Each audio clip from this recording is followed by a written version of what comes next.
Salam saudara yang kekasih dalam Kristus Yesus Tuhan. Saat ini kita mau melanjutkan pembahasan kita mengenai perjamuan kudus yang adalah tubuh dan darah Kristus bagian kedua. Sebelum kita memulai acara kita, mari kita satu dalam doa. Mari kita satu dalam doa. Ya Aba Bapa yang kudus, yang bertata dalam kerajaan surga, kami ucap syukur Tuhan untuk pemeliharaan Tuhan, untuk pimpinan Tuhan, untuk keselamatan yang ada Tuhan. Kami ucap syukur Tuhan, Kau selalu bersama-sama kami, membimbing kami melalui Allah Roh Kudus. Kau juga terus menyempurnakan kami, mengurus kami, menyucikan kami dengan kuasa darah anak pebalah dari Yesus Tuhan. Biarlah damai sejahtera-Mu bagi kami, akan juga Kau berikan damai sejahtera bagi orang-orang yang menyaksikan program ini. Kami Tuhan meminta Allah Roh Kudus untuk memimpin acara ini. Biarkah kami mendapatkan hikmat pewahyuan pengenalan akan Tuhan dengan semakin lebih lagi mendekat kepada Tuhan. Karena Engkau lah andalan kami, Engkau lah totalitas kami Tuhan. Kami bergantung total kepadamu. Terima kasih Tuhan, kami mau Tuhan Yesus untuk mendapatkan segala sesuatu yang luar biasa dari tempat yang maha tinggi, dari tata Allah Bapa, tata kasih karunia Allah, di dalam nama Tuhan Yesus. Haleluya, amin. Minggu lalu kita bahas tentang makna perjamuan kudus ya, yaitu perjamuan kudus itu tubuh dan darah Kristus, itu benar-benar tubuh Tuhan dan darah Tuhan, bukan lambang sama sekali. Nah, ada nggak sih sebenarnya maksud yang lain atau arti yang lain dari perjamuan kudus selain bahwa perjamuan kudus itu adalah tubuh dan darah Tuhan? Ya, terima kasih istri saya. Jadi memang arti yang lain sebenarnya ada ya, dan itu juga banyak ya. Jadi ini menyangkut firman Tuhan ya. Jadi kalau kemarin kita bahas bahwa tubuh dan darah Kristus itu bukan lambang, tetapi benar-benar tubuh makanan dan darah Kristus adalah minuman. Di makna lainnya adalah bahwa kalau kita makan tubuh Kristus, daging Tuhan Yesus Kristus, itu adalah kita memakan firman Tuhan. Jadi kalau kita memakan firman Tuhan itu, kalau kita makanan jasmani aja 3 kali, masa firman Tuhan di bawah 3 kali ya? Mestinya kalau makan firman itu harus lebih dari 3 kali ya. Karena makanan jasmani kita tuh terbatas ya. Energinya juga terbatas. Tapi kalau kita makan tubuh Kristus ya dan minum darah Kristus, kita bicara tubuh dulu nih. Tadi kan kita bicara bahwa itu benar-benar bukan lambang ya. Artinya kita makan tubuh Kristus, artinya ada kuasa. Kuasanya apa sih? Kita mempunyai hidup yang kekal ya. Kalau dulu bangsa Israel makan roti mana ya, nenek moyang mereka telah mati ya. Tapi kalau kita makan tubuh Kristus, firman Tuhan kita makan setiap hari, kita akan menjadi daging ya. Jadi firman Tuhan itu bisa jadi daging. Iya. Jadi kalau kita makan jasmani, misalnya makan nasi ya, makan ayam, telur, kan itu kan jadi daging tapi secara jasmani dan itu terbatas. Tapi kalau kita makan firman Tuhan, kita makan tubuh Kristus, daging Tuhan Yesus Kristus, itu akan menjadi daging secara rohani. Daging secara rohani itu adalah tubuh kemuliaan. Jadi tubuh kemuliaan itu dimiliki setelah ada kebangkitan Tuhan Yesus. Jadi kebangkitan Tuhan Yesus itu sudah dibicarakan waktu Tuhan Yesus Kristus membicarakan tentang roti hidup ini. Jadi kalau misalnya kita makan daging Tuhan Yesus Kristus, jadi kita sudah mengalami kebangkitan Tuhan Yesus di dalam hidup kita, walaupun kita masih hidup di bumi. Ya, jadi kebangkitan itu menyangkut apa sih? Kebangkitan tubuh, jiwa, roh kita. Ya, kalau Tuhan Yesus Kristus sudah mati di kayu salib untuk menebus dosa-dosa kita dan bilur-bilur Tuhan Yesus menyembuhkan kita, kebangkitannya membuktikan bahwa Dia hidup. Artinya kalau kita makan tubuh Kristus, firman Tuhan, kita mempunyai hidup yang kekal, artinya hidup. Misalnya kalau Bapak Ibu Anda sakit ya, misalnya mata, katarak, bisa kalau kita makan tubuh Kristus ya, makan firman Tuhan, kita memproklamasikan, deklarasikan kebenaran firman Tuhan oleh bilur Tuhan Yesus Kristus, kalau mata kita sembuh dari katarak, itu bisa terjadi. Ya, karena banyak orang-orang sekarang ini belum banyak yang mempraktikkan firman Tuhan ini, firman yang hidup ini. Nah, tujuan kita untuk mengingatkan orang-orang yang sudah pernah membaca ayat ini, kalau kita baca lagi di Yohanes 6 ya, ayat 54, barang siapa makan dagingku dan minum darahku, ia mempunyai hidup yang kekal, dan aku akan membangkitkan dia pada akhir zaman. Jadi hidup yang kekal itu berhubungan dengan kebangkitan. Kebangkitan, bahkan kebangkitannya ini sampai akhir zaman. Ya. Pada akhir zaman itu artinya, jadi hidup yang kekal itu dimulai waktu kita makan. Setelah kita makan firman Tuhan, makan perjamuan kudus atau makan firman Tuhan, atau dua-duanya, makan perjamuan kudus dan firman Tuhan, kita sudah memperoleh hidup yang kekal. Dan kebangkitan sudah ada. Misalnya kita sakit gigi, kebangkitannya adalah tidak sakit gigi. Kalau kita misalnya ada sakit-sakit di organ-organ dalam kita, kebangkitannya adalah kita sudah disembuhkan dari organ-organ dalam kita. Misalnya sakit-sakit sendi, tulang, atau sakit apapun, misalnya badan pegal-pegal, kebangkitannya adalah kita tidak sakit pegal-pegal lagi. Nah, itu maknanya daging yang makan tubuh Kristus. Karena kita bisa melihat ada dua nabi, satu nabi, satu rasul, Nabi Yeskiel di Yeskiel 3 ayat 3 sama Wahyu 10 ayat 9-10, mereka makan gulungan kitab. Ya, gulungan kitab itu kita baca ya. Yeskiel 3 ayat 3 ayat 3 ya. Lalu firman-Nya kepadaku, hai anak manusia, makanlah gulungan kitab yang kuberikan ini kepadamu, dan isilah perutmu dengan itu. Lalu aku memakannya, dan rasanya manis seperti madu dalam mulutku. Ya. Dan ini sama sekali, maksudnya sama dengan Wahyu 10 ya. Wahyu 10 kita baca ayat 9 dan 10. Lalu aku pergi kepada malaikat itu dan meminta kepadanya supaya ia memberikan gulungan kitab itu kepadaku. Katanya kepadaku, ambillah dan makanlah dia. Ia akan membuat perutmu terasa pahit, tapi di dalam mulutmu ia akan terasa manis seperti madu. Lalu aku mengambil kitab itu dari tangan malaikat itu dan memakannya. Di dalam mulutku ia terasa manis seperti madu, tetapi sesudah aku memakannya, perutku menjadi pahit rasanya. Jadi ini adalah artinya, ketika kita memakan tubuh Kristus, ya, kita akan mengalami namanya manis di mulut. Artinya kalau kita membaca firman Tuhan, kita baca dan mendengar janji-janji Tuhan, itu semua manis. Manis.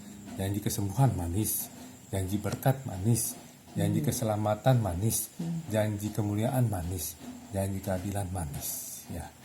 Tapi ada tapinya. Ketika kita makan, ya kan pasti jatuhnya ke perut. Tapi di perut terasa seperti pahit. Kita tahu kalau makanan jasmani, kalau kita makan memang rasanya ada manis ya, asin, asam, pahit ya. Kita masuk ke dalam perut, itu dicerna menjadi daging. Ya. Firman Tuhan itu juga gitu. Ketika kita makan manis, kita sudah memperoleh dari pembacaan itu, janji-janji Tuhan itu sudah ada di dalam hati pikiran kita. Itu iman, ya. Ada manis di mulut. Tetapi ketika sampai perut, ya terasa pahit. Artinya apa pahit? Ada harga yang harus dibayar. Ya, ada harga yang harus dibayar. Ada hak-hak kita mungkin yang tidak bisa diambil semuanya. Sepertinya kita dilucuti. Mungkin keegoisan kita dilucuti, ya. Mungkin kesenangan kita dilucuti, mungkin kita jadi repot terus, mungkin sifat-sifat kita yang mungkin ada yang masih gelap ya, dilucuti, sombong ya, atau mungkin sifat-sifat amarah, perselisihan ya, dilucuti. Maksudnya dilucuti itu ditinggalkan ya, diambil. Yang ngambil siapa? Tuhan, karena Tuhan itu mengoreksi. Jadi dia melihat dari ujung rambut, ujung kaki, yang dalam dari kita yang belum berkenan, yang belum beres. Nah, dilucuti. Itu pahit. Karena kita tidak bisa lagi mengandalkan kemampuan kita. Ya, kebiasaan kita atau kemampuan kita nggak bisa lagi. Misalnya biasa kita mungkin Sabtu malam Minggu jalan-jalan. Tapi nanti kebiasaan itu tidak bisa lagi. Mungkin Tuhan bilang, ya kamu Sabtu cuma boleh berjalan-jalan sekali sebulan. Mungkin setiap malam Minggu mungkin ada kegiatan misalnya main musik untuk rohani gitu, mungkin untuk vokal group, atau mungkin dari sermon, atau bahas dari firman Tuhan, komsel dan sebagainya. Ya, itu bisa. Jadi semuanya itu bisa terasa pahit. Artinya pahit ini bukan pahit jadi arti yang negatif ya. Pahit ini artinya kita mengalami hal-hal yang tidak enak lagi. Artinya semuanya itu bukan keinginan kita lagi. Jadi keinginan kita tuh diganti sama keinginan Tuhan. Karena Tuhan sudah melihat kita makan firman. Dan Tuhan sudah melihat hati pikiran kita, sudah ada janji-janjinya, janji keselamatan, kesembuhan, kehidupan yang kekal, bahkan janji yang paling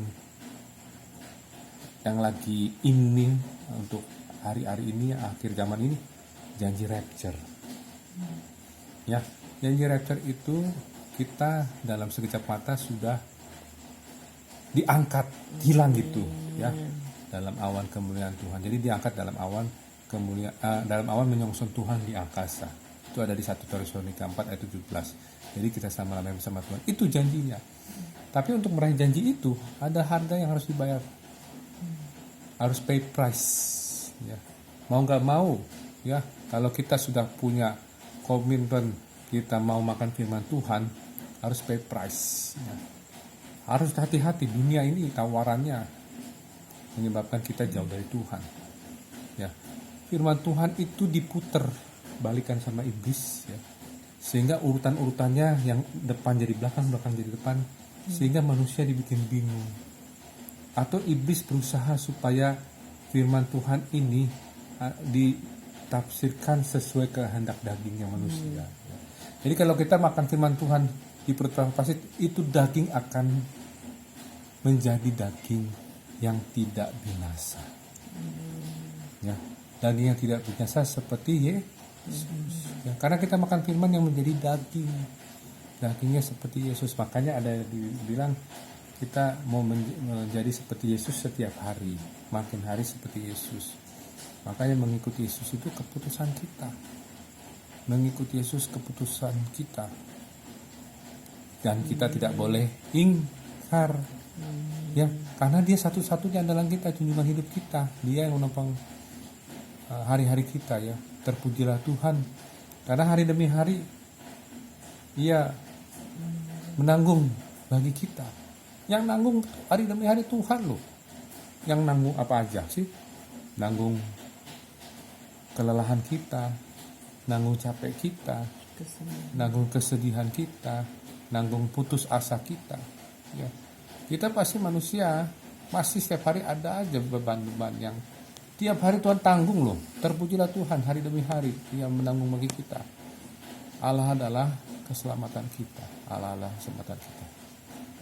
Ya, mungkin yang darah Kristus mungkin minggu depan, karena ini kita kupas dulu yang bagian firman.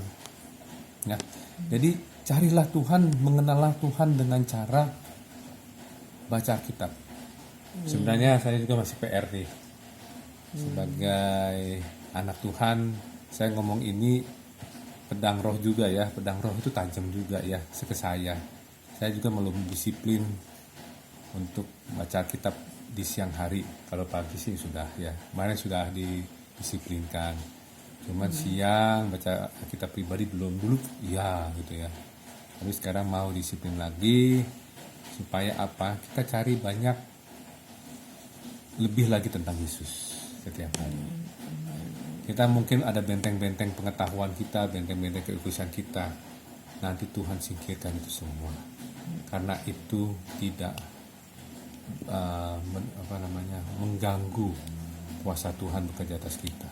Ya, walaupun itu sebenarnya wajar-wajar saja, tapi Tuhan mau kita ya bukan sekedar cukup menurut kita, tapi Tuhan mau kita mendapat yang terbaik. Ya, jangan batasi dengan benteng-benteng refleksi-refleksi pengetahuan kita, ya, refleksi-refleksi mungkin pengalaman kita, atau benteng-benteng yang menurut kita, oh ini sesuai cocok karena saya sudah membaca banyak referensi. Ya, mungkin seperti itu sih saya. Ya. Terima kasih. Baik. Jadi kita udah Tubuh Kristus dulu. kita bahas tentang tubuh Kristus dulu. Untuk minggu depan kita akan bahas tentang darah Kristus. Ya. Demikian acara hari ini. Mari kita tutup dalam doa. Ya, kita satu dalam doa. Bapa di surga, Bapa di dalam nama Tuhan Yesus Kristus, kami ucap syukur Tuhan untuk rahmat Tuhan pada malam hari ini. Kami sangat bersyukur Tuhan, kami mau untuk melakukan menjadi yang Engkau inginkan, menjadi pelaku firman. Tuhan Yesus, kami ingin mengambil gulungan kitab itu dan memakannya. Walaupun Tuhan manis di mulut tetapi di perut pahit, kami percaya itu semua demi kebaikan kami. Kami percaya Engkau mau menyelamatkan kami, bukan hanya menyelamatkan kami yang terhilang, tapi Engkau mau menempatkan kami dalam ruangan bersama-Mu Tuhan, ruangan Maha Kudus. Kami percaya Tuhan janji-Mu, ya dan amin. Kami memperoleh keselamatan, kasih karunia yang berlimpah-limpah, anugerah Tuhan berlimpah-limpah. Kami mendapat keadilan Tuhan, kesehatan, kesembuhan dari Tuhan. Kami mendapat juga perlindungan dari anak pembalaan dari Kristus Tuhan. Kami juga mendapatkan kuasa, kepenuhan Roh Kudus, kuasa dahsyat dari Roh Kudus. Terima kasih Bapa, terima kasih Tuhan Yesus, terima kasih Roh Kudus. Kami mohon Tuhan Yesus Kristus, kami yang memakan firman Tuhan ini, biarlah firman itu menjadi daging yang ilahi, daging di dalam tubuh kami yang tidak dapat binasa dan tidak dapat mati. Karena janji firman Tuhan di Yohanes 6 ayat 54, barang siapa makan dagingku dan minum darahku, ia akan mempunyai hidup yang kekal, dan aku akan membangkitkan dia pada akhir zaman. Itu kata Tuhan, bahwa kami mempunyai hidup yang kekal dan akan terus membangkitkan kami. Bangkitkan Tuhan dari keterpurukan kami, bangkitkan kami dari kesedihan kami, bangkitkan kami dari keputusasaan kami, bangkitkan dari rasa sedih kami, bangkitkan dari rasa lelah letih kami. Terima kasih Bapa, bangkitkan pula Tuhan dari segala sakit penyakit kami sudah sembuh oleh bilur-bilur Tuhan Yesus Kristus. Terima kasih Tuhan, mengucap syukur kepada-Mu Tuhan. Engkau telah membangkitkan kami, menyelamatkan kami, menyembuhkan kami dengan bilur-bilur Tuhan Yesus. Kami telah sembuh dari segala penyakit apapun dalam perlindungan darah anak pembalas dari Yesus Tuhan. Terima kasih Tuhan, Engkau terus pelihara iman kami, tambahkan iman kami, tambahkan hikmat dari-Mu Tuhan. Engkau terus menjaga kami Tuhan. Engkau tidak menyerahkan kami kepada dunia orang mati, dan Engkau tidak membiarkan kami orang-orang kudus-Mu melihat kebinasaan. Terima kasih Bapa, terima kasih Tuhan Yesus, terima kasih Roh Kudus. Tambahkan rasa cinta kami kepadamu berkobar-kobar Tuhan. Rasa sayangnya kami ingin menjaga kasih mula-mula sayang kepadamu Tuhan. Engkaulah kekasih hidup kami, karena kami adalah mempelai Kristus Tuhan. Kami siap untuk menjadi mempelai Kristus Tuhan, untuk masuk dalam pesta perjamuan kawin anak domba, dan menjadi imam-imam Allah dan Kristus, untuk menjadi raja bersama Kristus, pemerintah untuk kerajaan Kristus 1000 tahun. Kami mau terus Tuhan ditebus di antara manusia sebagai korban-korban sulung bagi Allah dan bagi anak domba. Kami mau terus di dalam mulut kami tidak terdapat dusta, kami tidak bercela. Kami mau terus tetap menjadi bagian 144.000 orang bersama anak domba di Bukit Sion, dan di dahi kami ada nama Allah kami, nama Bapa kami, di dalam nama Tuhan Yesus. Kami meteraikan doa ini dalam nama Bapa, Anak dan Roh Kudus, dalam nama Tuhan Yesus Kristus. Jadilah kehendak-Mu di bumi seperti di surga, dan biarlah 1 Tesalonika 4 ayat 17 tergenapi dalam hidup kami sekeluarga. Dalam nama Bapa, Anak dan Roh Kudus, dalam nama Tuhan Yesus Kristus kami berdoa dan bersyukur. Haleluya. Amin. Amin. Tuhan. Sekian acara hari ini, dilanjutkan minggu depan. Tuhan Yesus memberkati. Shalom. Shalom.